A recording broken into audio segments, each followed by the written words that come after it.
নমস্কার বন্ধুরা, আমার এই ছোট্ট চ্যানেলে আপনাদের সবাইকে স্বাগতম। আমি আজকে আপনাদের নলেন গুড়ের পায়েস রান্না করে দেখাবো। আশা করি এই পায়েসটা রান্না করে দেখার পর আপনাদের ভালো লাগবে। তো নলেন গুড়ের পায়েস রান্না করার জন্য সবার আগে একটা কড়াইতে দিয়ে দিচ্ছি 1 চামচ ঘি। এবারে ঘিটা এই কড়াইয়ের মধ্যে খুব ভালো করে ছড়িয়ে দিতে হবে।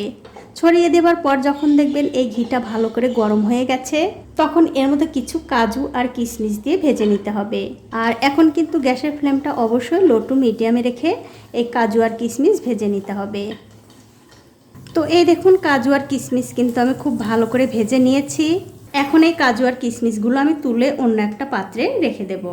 কাজু কিশমিশ তুলে নেওয়ার পর ওই কড়াইতে দিয়ে দিচ্ছি 1 লিটার দুধ।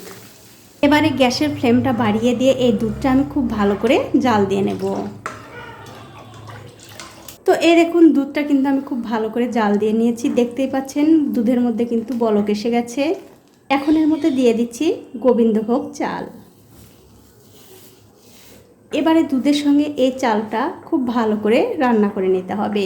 যতক্ষণ না পর্যন্ত এই চালটা ভালো করে সেদ্ধ হয়ে যাচ্ছে ততক্ষণ কিন্তু রান্না করতে হবে। আর আমার এই ছোট্ট চ্যানেলটি যারা সাবস্ক্রাইব করেছেন তাদেরকে অনেক ধন্যবাদ। আর যারা সাবস্ক্রাইব করেননি তাদেরকে সাবস্ক্রাইব করে নেওয়ার অনুরোধ রইল। এবারে আমি যতক্ষণ না এই চালটা ভালো করে সেদ্ধ হচ্ছে ততক্ষণ কিন্তু রান্না করব। তো এই দেখুন, চালগুলো দেওয়ার পর 15 থেকে 20 মিনিট সময় ধরে এই পায়েসটা কিন্তু আমি খুব ভালো করে রান্না করেছি। এখন আপনাদের দেখিয়ে দিচ্ছি, চালগুলো কিন্তু খুব ভালোভাবে সেদ্ধ হয়ে গেছে। দেখুন, এখন আমি মিষ্টির জন্য এর মধ্যে দিয়ে দিচ্ছি নলেন গুড়।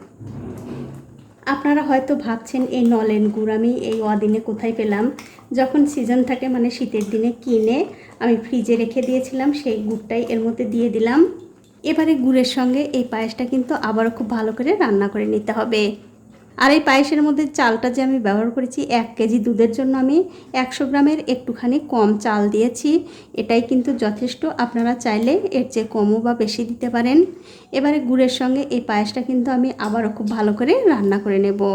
আর অবশ্যই রান্না করার সময় এর মধ্যে একটা তেজপাতা আর ওই যে কাজু আর কিশমিশ ভেজে রেখেছিলাম, সেই কাজু কিশমিশ ভাজা সবগুলো দিয়ে খুব ভালো করে এই পায়েসটা রান্না করে নিতে হবে। আর আমার এই রেসিপিটা যে সকল বন্ধুরা ফেসবুক থেকে দেখছেন তাদের কাছে আমার একটাই অনুরোধ, অবশ্যই আমার এই পেজটিকে ফলো করে দেবেন। তাহলে যখনই আমি নতুন কোনো ভিডিও নিয়ে আসব সবার আগেই কিন্তু আপনিই দেখতে পাবেন।